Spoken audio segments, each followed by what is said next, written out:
Hi guys, Wild Warlock here. This is going to be a one-take quick guide on how the red-blue item deck works, especially with lines with the queen and normal ink patterns during your first few turns. A hand you want to look for the most is a hand that has a turn 1 popsicle or shield,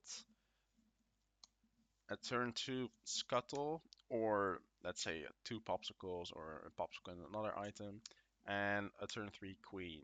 Queen is probably the best card in this deck for this deck. There are obviously cards like Hiram, which are better in general, but for this deck, turn 3 queen, especially on the play, is very, very good.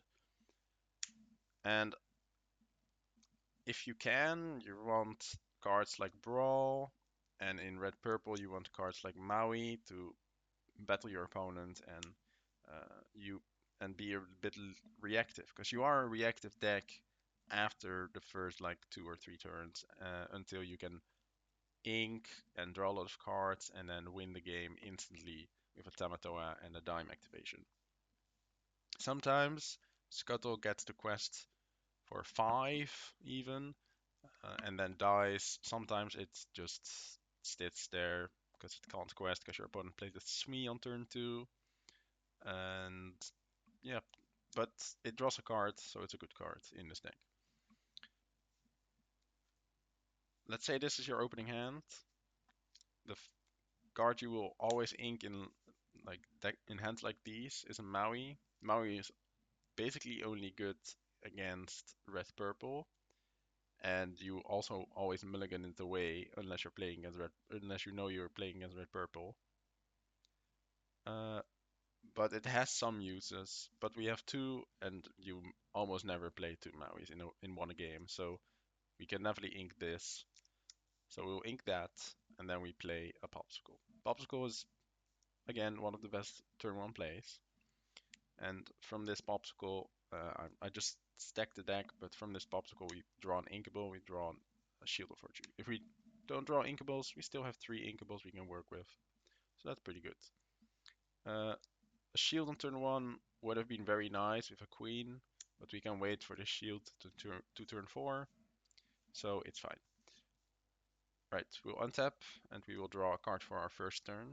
And here I draw a Greatstone Dragon.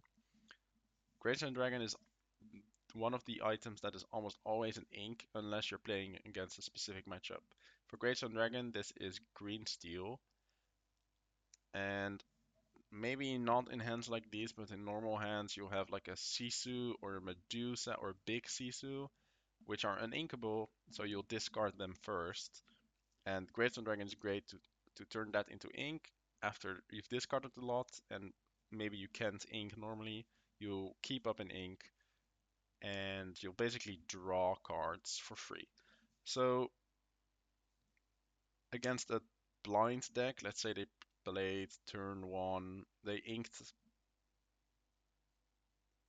like a Robin Hood or maybe a Captain Hook. So you think it's blue steel, but maybe it's a green steel deck that plays with Captain Hook for some reason.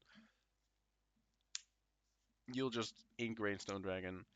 Uh, unless you, if you know your opponent playing green steel, then obviously you don't.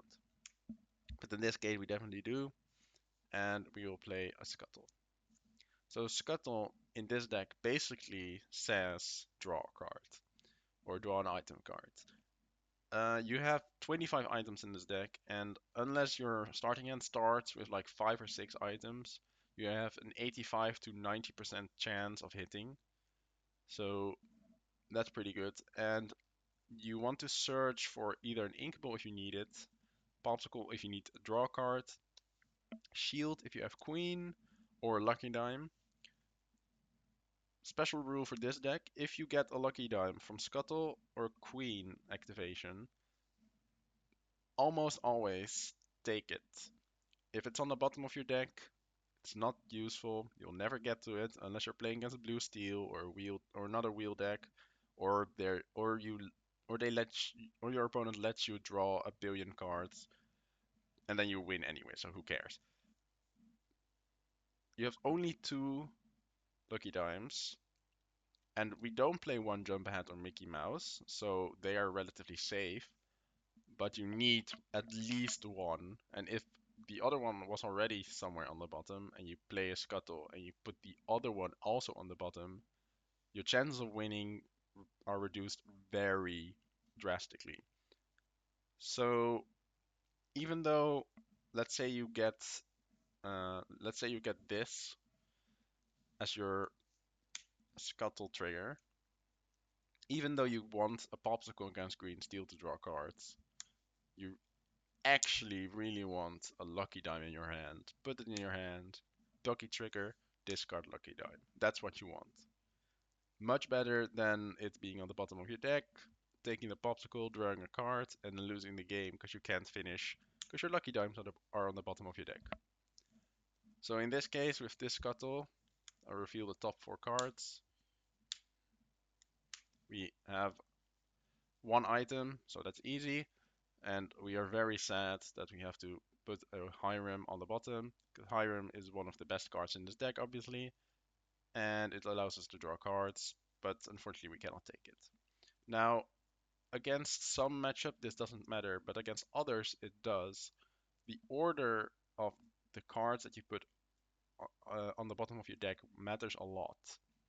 So let's think at the end of the game, what do we want? Do we want the queen? Never. Almost never. What do you need? Like you're at 19, you need a one, you need a quester to go to 20. Almost never happens. Scuttle can search for an item, but let's say if we put it on top, we have Hiram Queen, and let's say we play another Scuttle and we have 4 non-items or 3 non-items, then this Scuttle is gonna miss. Hiram is guaranteed, basically guaranteed 2 card draw, 2 draws, which will be this, but you can Hiram into Scuttle. So I would say Queen bottom, Scuttle middle, Hiram top, and then put those on the bottom of your deck. So we grab the Fishbone Quill, that will be in our hand, and we will pass the turn. So next turn, we will draw a card. It's a Hiram.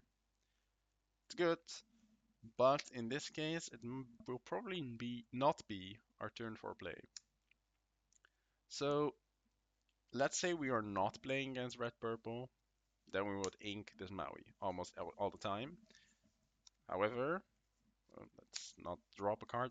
However, if we are against red purple, we can ink the Fishbone Quill instead and keep very good package of removal for everything they play. This for castle, especially with Scuttle or with a queen on the board or even with a Hiram. And these for their characters, especially if we get a ice block. So we'll ink the Fishbone Quill, and for 3, we'll play our MVP, the queen. Now we can't do anything. We can quest for Scuttle if they don't have any threats. Even, let's say you play against red purple and they have like a 2-drop, let's say a Cusco, and it's gonna be their turn 3, and you know they have, and well, they could have a Fox. If they spend their whole turn questing with Cusco, playing Fox, killing Scuttle, a card that basically doesn't matter to us anymore because it already gains 1 lore and it drew cards, and it dies, then they spend their whole turn playing a Fox, gaining a lore, but going behind on board again by bouncing their Cusco. So I don't mind. It's fine. Kill the Scuttle. Against other decks, like if they have a Smee lying around, then obviously you don't quest because it just dies. But what you could do is if the Smee has 2 damage, then you could quest if they don't have a Popsicle, and then or 1 damage, sorry, even if they have 1 damage. And if they don't have a Popsicle, then if they challenge, it will die to its end of turn trigger. So those are things to think about. Most of the time it will quest, sometimes it will stay, and sometimes it will die, but that's fine. It did a job. Alright, so we end the turn and we draw a card for turn. So we have another queen. Most of the time, you don't need another queen, but we'll wait for ink. We will first activate our queen. So queen allows us to look at the top four cards and get an item. If the item has a cost of 3 or less, we play it for free, exert it. Very important, especially with the targets we have. So I've taken every single item we have here in our deck, and there are some targets that you need to take if you get it, like Lucky Dime, and some targets that you really want to get, like Murray's Workshop, and then you have some targets that are fine, but meh. Let's say in this case we didn't have a shield in hand. Let's say we had to ink it turn one or whatever. Then you can grab a shield. However, if you grab a shield, and if you play it for free, it enters exerted, so you cannot use it to untap the queen and activate queen again. What you can do is you say, okay, I do not play it for free. I put it into my hand. Let's say I ink a queen. I play the shield. I activate the shield, untap the queen, activate queen again. Free value. This is like one of the best lines you could have. The best obviously would be if you have a shield on hand, but a line like this is how this deck can win games. Even if queen dies afterwards, which is totally fine, because it already got basically two cards for free, and maybe it's a really good card like Workshop, or maybe you just drew a card, Lucky Dime, but you search your Lucky Dime, and that's a good result nonetheless. So other special things you could do, Ice Block, same thing with Shield. You don't need to play it for free. You can just put it into your hand. Let's say we have this. Let's say they have a 3 power character that we really want to get rid of for whatever reason. Let's say we play the mirror. Let's say we play the mirror. That's a good example. Then we get an ice block from the queen. We get it to hand. Then let's say in the mirror you can ink a Maui. It's very easy. Mirror never in the mirror you almost never quest. The only thing that does is a Hiram, but we have a brawl for a Hiram, so that's much better. We don't want a Hiram to quest because then it already got way too much value. So let's say we play the mirror. So we ink the Maui. We play an ice block. We ice block that queen and then brawl. That queen still got a draw from the queen, didn't play it for free, but still got a lot of value.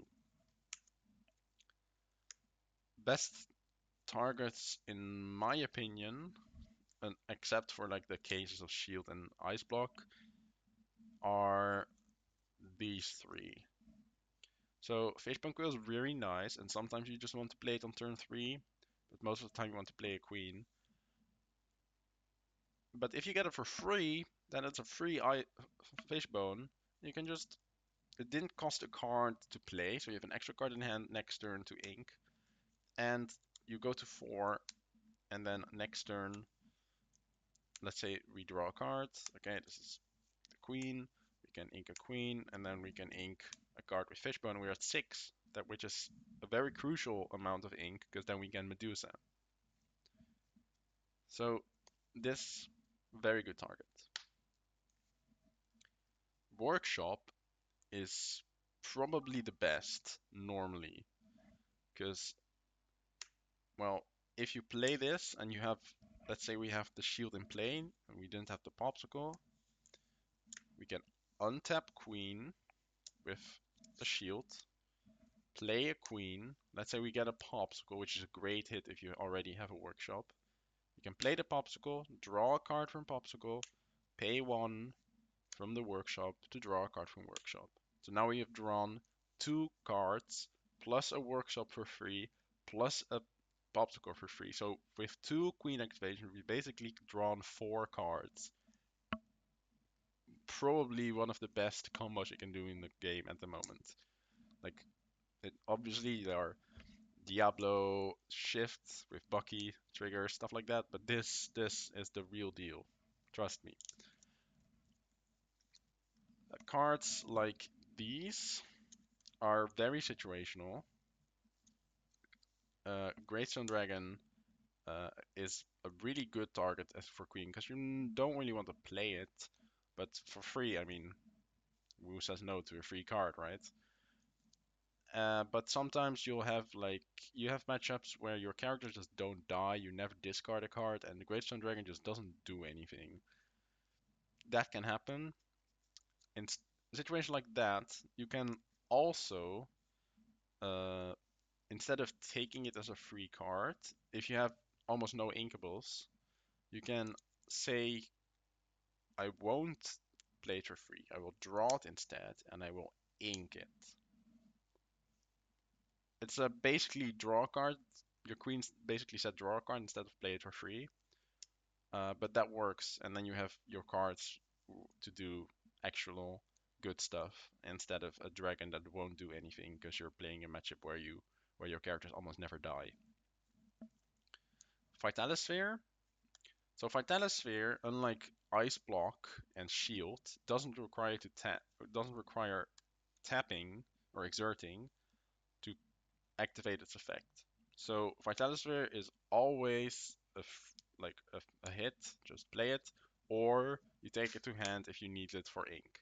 But there's no reason um, to take it to hand and then play it, right? So what this does is for one ink you can banish the item and you can give a character rush and +2 attack. It's a really good combo actually with shield. So what you can do, for example, in the mirror, let's say they quested with Hiram, somehow you allow it, or you have a really bad hand, you don't have Brawls, you don't have Sisus. They quest with Hiram, let's say you have this one in hand, or let one of the two in hand, because if they quest with Hiram and you have this on the field, and with a Scuttle, they're stupid, you win the game anyways. Unless, or they're desperate, right? But then you win the game anyways, because they are very desperate and you aren't. So against, let's say Hiram, or maybe even Castle, but then you need one more attack. Um, you can activate Vitalisphere to banish it. That's it. Here, pay 1. Attack it with Scuttle. 1 damage on Scuttle. 3 damage on Hiram. And then we untap the Scuttle. And then attack Hiram again. 2 damage on Scuttle. Hiram is dead. So that's a nice case for Vitalisphere. Normally you mulligan this almost every time unless you need it for ink or you have a very good hand and this is your only 1-drop. You can just keep it as a 1-drop. Or you're playing as red-purple. It's a good red-purple card against red-purple because it's very good against Castle.